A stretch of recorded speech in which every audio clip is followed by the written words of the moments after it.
Hey everyone, welcome to our small footprint. My name is Nyssa, and if you're new here, we are a family of 8 who live off-grid in Australia. I have been saying all month that I'm trying to get back on track with getting videos out at a reasonably decent pace, and I'm still not quite getting there, but you're getting what you get. This month is just a little bit all over the place.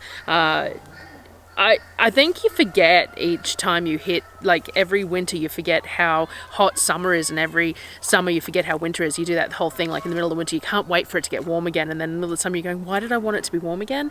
So you forget about the days, but the days are getting longer again already. We've had our solstice, so I have found that it's staying brighter at the end of the days longer, so hopefully we'll hit a bit more of a better rhythm. We are getting some really cold mornings at the moment though, so we are getting started pretty late, which is unfortunate, and there's just a lot going on, so I've been a bit slack, but I've got a couple of notes here. So anyone who's watched before knows that I do a bunch of notes for my voiceovers, so I've got a whole bunch of notes here for 2 different videos, so I'm going to get them done now, and then that gives me, I'll start the editing tonight and gives me 2 videos to get out over the next few days. So, and then we'll see how we go from there again, and we'll attempt to keep on, keep the momentum up, but I can't guarantee it. So anyway, today the video that I'm going to do first is a food prep video.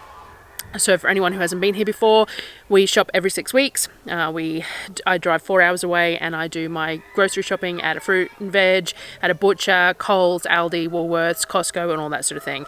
And when I first started doing the YouTube videos, people were really curious about how I managed to make that food last, how I managed to get that 6-weekly grocery haul to last the 8 of us without purchasing anything else, because we don't generally. We might buy a bottle of milk or a loaf of bakery bread or something every now and again, just a little bit of a treat. Darryl does buy me chocolate quite regularly from town when he goes in there to do things, just buys me a block of chocolate or something, and things like that. But generally speaking, we don't purchase much in the way of any kind of food or personal goods or anything like that outside of the 6-week shop. I do some bulk orders, which I share with you when I do them, like honest to goodness, and some bulk spice orders, things like that, which all need to be done this month, and I just haven't got there yet. But I will share them when I do them. And we get the monthly food hamper. So every month we get a food hamper through A4 Community Care, which is $50, and it's a $50 parcel of bits and pieces of all sorts of kinds of things. We're lucky to get some really good fresh produce, and there's generally some meat in there, some dry goods, some treats for the kids, all that sort of thing. But the majority of all our food is from that 6-weekly shopping trip, and yeah, everyone was always curious as to how we made it last. Obviously there's some adaptation to the way you eat to make it work that way. We eat a lot of frozen veggies towards the end of the 6 weeks. We gorge a bit on fresh veggies at the beginning of the 6 weeks and things like that. So that's what I share. So we're up to about part 5. What I've started doing is doing a few days at a time in these prep videos to show you how the food is being processed and all that sort of thing. So we're up to about part 5 for the June-July period. So that's what I'm going to do for you today.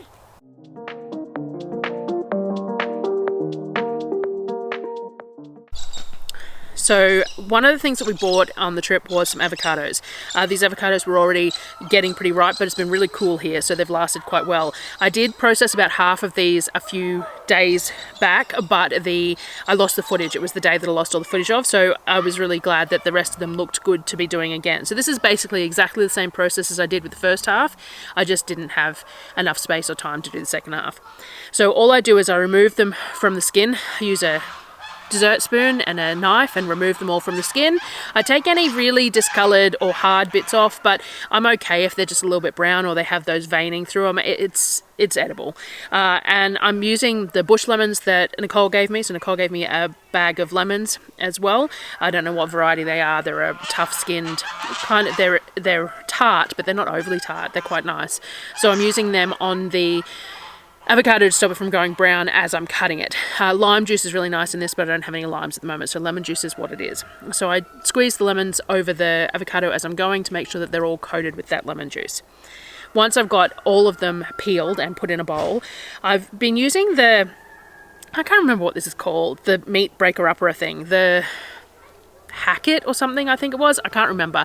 It was gifted to me by someone, by a viewer, and again, I can't remember who, and I'm really sorry. I really should try and make note of who these are before I come and mention them. But someone sent it to me because they had bought it and they weren't using it anymore, and I had mentioned looking at them because when I make mince in bulk, and it works wonderfully for mince. It is superb for mince, but it turns out that it works quite well for anything that you want mashed up into a rough chunk, and that's what we're going for with the avocado. We don't want the avocado into a puree, otherwise I could like throw it through in the Thermomix. I want it as like a rough, chunky sort of a texture. So this Hackett or whatever it's called works really well to cut it into chunks and break. Some of it ends up a bit more mushed and some of it ends up in nice big chunks, and it works well. So I did that with all the avocado. I added a little bit of salt to it as well, but that's all I add. So if I want to add something else to it later, I can, but I find that this works really well. And then what I do is I use big heaped sort of half cup size scoops onto a tray with a silicone liner for flash freezing. So I put those really big half cup sort of scoops onto the tray, and then the tray goes into the freezer and they flash freeze. And once they're hard, then I stick it into Ziploc bags, and that way the chunks aren't going to stick to each other in the Ziploc bags, and all I do is I pull one chunk out and then I can defrost it and use it for eating. You can stick it in a small Ziploc bag to defrost it, or into a bowl with a lid, or whatever you want. I found that we defrost it for a meal, and even after... We've got geese serenading us today as well. Even after, like, if you put it back in the fridge, if it doesn't all get used, if you put it back in the fridge, the next day it's still pretty green as well and edible. So that's been working really well for us. So that's what I did with the avocado. Now, because I'd just done all that guacamole, Darryl requested corn tortillas for breakfast. He really likes the homemade corn tortillas. They are a little bit of work, but realistically most of the meals that I make are a little bit of work. But that was fine. So I buy my masa from Amazon. It's the most economical I've found. Apparently there is some international food stores that sell it quite cheap, so I will have to check that out when I'm down in Brisbane again. But for the moment, it's not too badly priced through Amazon. I might put a link in the thing of the one that I buy, because I did get asked about it the other day. So all I do like with my tortillas is I basically do a 1-to-1 ratio of the masa with warm water and a bit of salt. That's it. And then I just bring it all together, and I want to knead it together till it holds and it doesn't crumble, but it isn't sticky either. So you want to be able to get it into a ball and then flatten it without it all just sort of falling apart. It kind of reminds me a little bit of kinetic sand. You want to be able to bring it into a ball, but you don't want, when you touch it, you don't want it to just crumble into anything. I do sometimes add a little bit more water as I go along, because I'm making a fairly big batch and it takes me a while to make them all. That was Earl saying hello. Then you have to sometimes add just a touch more water to it as you're going, because it just gets a little bit drier as it sits there. For some reason, it looks like I didn't film pressing or the cooking of the tortillas. I do about a 40-gram ball. I press it with a cast iron tortilla press lined with a Ziploc bag, and then I fry them off in a dry cast iron pan and put them inside a tea towel to steam while I'm going with the rest of them. I do have a pic of the day from the day when I served them, so I'll put that picture in here of what they look like when I served them. I do have this tendency to hit record on the camera and it doesn't actually record, and I don't realise until I go to hit record to stop it recording, and it's possible I did that here as well. So I haven't got showing you how I made them, but this is what they looked like. The next thing I had to keep going with was the meat. So I bought a box of the beef trim as last time from Costco, so for anyone who hasn't watched one of these videos, they will sell me the vacuum sealed bags of beef trim that they turn into their mince. Instead of buying the mince, I just buy the trim and I make it into mince myself. It has 2 vacuum sealed bags inside the box, and the boxes seem to range from about 16 to 20 kilos. This one was on the lower end, so it was about an 8-kilo bag, this particular one. I grabbed it out and started dicing it up for the mincer. So I just want to cut it into chunks that are appropriate size to feed through the chute of the mincer. I'm using the Luvele grinder again here. This has featured pretty heavily over the last this month of videos. Minced meat is just so easy to use in so many ways. A lot of people say, we don't like buying too much mince because it's all the same, but I find that if you do it appropriately, there is a lot of things that you can do with mince. There are so many different flavors of meals and so many different textures that you can do with mince if you just put the effort in, and mince is cheap. So this beef trim is $9.99 a kilo, the same price as the mince, but there is pieces in there that are sometimes you can cut up to dice for using for diced beef as well. I just minced this whole lot. We're having problems with the fridges. I've mentioned it. The fridges aren't chilling properly, so I'm actually just trying to get through everything as quickly as possible because I'm concerned about things going off. So I just pulled it all out, diced it all up to mince it all. And again, the Luvele mincer, absolutely love it. There'll be a link in the comments. There is an affiliate code, and I really enjoy using it, so I'm telling everyone about it as I go. It was about 8 kilos of beef, and again, it minced in about the 8 minutes, so it is just such a worthwhile investment compared to using my KitchenAid to do this sort of thing. Definitely am happy with this purchase. Once it was all minced up, I pulled a couple of the kilos out to turn into meatballs. I'd intended to make my standard French onion meatballs that I always make, except that when I went looking, I was all out of the homemade dry French onion soup mix that I make, and I didn't have any flaked dried onion either, so I couldn't make any more. I really need to make the bulk spice order, and I have been slack and haven't got around to it. There's just so much time spent putting stuff in the cart and figuring it all out, and I just haven't got there. So I sort of made it up as I went with the French onion mix flavouring that I normally use in mine. So I added the end of a jar of caramelised onions, a bunch of Dijon mustard, some Worcestershire sauce, the very end of the jar of the French onion soup mix that was left. So the French onion soup mix has a bit of beef bouillon and flaked onion and garlic and all sorts of things in it. Some minced garlic and a couple of eggs. I also had some focaccia that we hadn't eaten the other day and I'd put in the freezer, and I pulled that out to turn into breadcrumbs. I love turning stale bagels or stale focaccia into breadcrumbs because I normally have everything but the bagel seasoning on it and things like that, so it's a seasoned, and sourdough that you turn into breadcrumbs tends to be like a light and fluffy breadcrumb rather than a heavy one. So I ground that up in the Thermomix to use as breadcrumbs, brung it all together until it felt the right texture. I can't give you quantities here because I didn't make my standard one. Basically, you want it to still be fairly moist, but you want it to hold into a ball shape. So if you're rolling it into a meatball shape, you want it to hold that ball. So that's what I went for. Whilst I had been doing other things, I also had baked a cake. It was the first time I tried it and I didn't film it, but I've made it a couple of times since. We are really enjoying it. We always seem to have a surplus of mandarins at the moment because we're getting them in the hamper and they seem to be cheap at the fruit and veg most months as well. And the kids go through phases of eating them. They much prefer eating oranges than mandarins, to be honest. So when we got a bulk oranges, I canned them up. I boiled them in their skins, pureed them, and canned them in jars to use for making orange and almond cake. And so I sort of thought, well, I wonder if I can do the similar sort of thing with mandarin. I did a bit of Googling. There's a lot of mandarin cakes out there that don't even bother boiling beforehand because the mandarin skins are so much thinner. So all I did was I made the cake, a mandarin cake, a whole mandarin cake using the skin and the flesh, and I blitzed it in the Thermomix and turned it into sort of these sort of loaf cakes, and they're really nice. It's a really bright, fresh mandarin flavour, citrusy flavour, very moist, very nice. We have enjoyed them and I keep on making them, so I'll share that at some point, but it's a very tasty cake.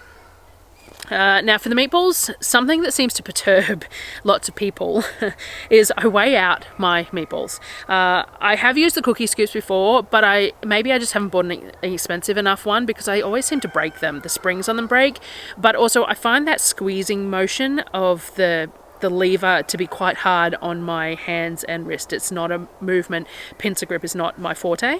So I just pull little balls out. I have a piece of baking paper on the scales and I put the little balls on the piece of baking paper and I just add it up as I go. So I do 30 gram balls. So I do 30, 60, 90, 120, etc. until I fill the little tray there. And then I roll them out and put them on the tray.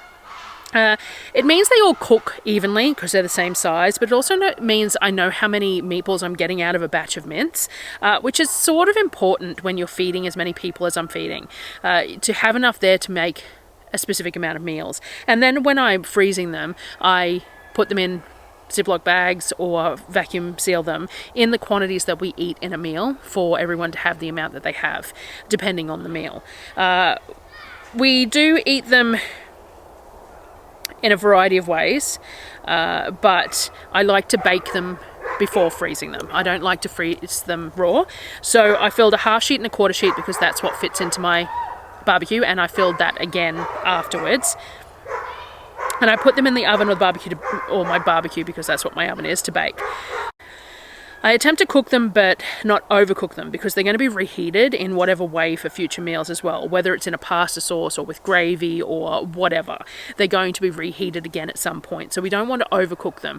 I did walk away from the oven and start doing something else, and these ones got a little more cooked than I would like, but baking them is really simple. It only takes like 15 minutes to do it. While they were cooking, I also made up another batch of marshmallow for everyone. I split it between 2 trays this time to try and make it a little thinner, and was somewhat mathematical about the cutting of it so that it was an even amount. I did find that with the 2 trays, and if I cut it a specific way, then 2 marshmallows per person could last 8 days in this amount, which is a good amount for the 2 cups of maple syrup. So that's what I've started doing. It means that we're a little less generous on the marshmallow quantity in the hot chocolate, but we really don't need more than that. So that works well.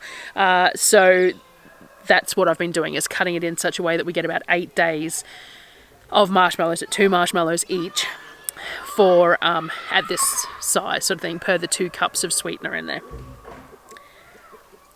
The next day we started off with a Dutch baby pancake. We've got a few surplus eggs at the moment. The eggs are on a sort of every second day cycle. We find we're getting like half a dozen the first day and then a dozen the next day. Right after we do the shopping haul, we tend to eat a few less because we're eating lots of fresh veg. So at the moment we've got a bit of a surplus of eggs sitting there. So it's a good day for a Dutch baby pancake. I do a really, really simple one. I use my Thermomix to get lots of air in the batter. I put 18 eggs, 600 grams of coconut cream, milk, whatever you want to use, and 350 grams of flour. It's inspired by the Three Rivers homestead recipe. It's not quite the same, but it's very close to that. And then I do it in my cast iron baking tray. So you put the tray in the barbecue with a big knob of ghee in the bottom, let it get really piping hot and bubbly. High speed blend the batter to get all that air in it, scrape it down, blend it again, and then you pour it into the pan, making sure to pour it into the butter, into the ghee, so that spreads around the pan as the batter is spreading around, and it becomes the non-stick sort of surface. You do still get some crunchy bits sticking to the bottom, but I really like those crunchy bits, and that's more the fact that I'm using a barbecue which is bottom heating as well, so things on the bottom tend to cook quicker than elsewhere. When it comes out of the oven, it's at its highest and it slowly deflates, so it always looks really impressive when it's initially out of the oven. I always describe the texture as like a baked custard. We don't add any sweetener or anything into the batter, though you can add vanilla, you could add some sugar, I have added cinnamon and stuff before, but we don't generally, so it's just like a mild baked custard, and then we can put whatever we want on top of it. So today we had a small jar of cinnamon spiced apples that were on the shelf. I found them in the back of the shelf when I was rotating things around. They're last season's apples. So I put that into a bowl, we sliced up the pancake, put some of the apples on it, and then I also have some apple scrap syrup on the shelf as well at the moment, which is like a simple syrup flavoured with all the apple peels in it. It's really tasty. So we put some of that apple scrap syrup over the pancakes as well. The next piece of meat that I needed to work on was the Boston butt. Now, to be honest, I probably didn't really need to buy that this month with the quantity of other meats that I bought, but I did, so we're going to use it, of course. I really like the way the carnita style pork came out last month, so that's what I made again. I didn't have any orange juice or anything. Last time I used a bit of grapefruit juice, but I didn't have anything like that, so I decided to use some lemon juice with a bit of sugar. I didn't have these, I have these, as I said, the bush lemons that I got from Nicole, the really thick-skinned ones. They're not overly tart, they're quite pleasant to eat, so I juiced a whole bunch of them to use, and then I dissolved some sugar in there as well. I cut the pork into quarters just for more even cooking times, because we're going to pressure cook it. So having the bigger pieces means that sometimes the outside can get overcooked and the inside isn't quite cooked well enough. So I cut it into quarters for that purpose. I put some salt and pepper on it, just coated it a little bit.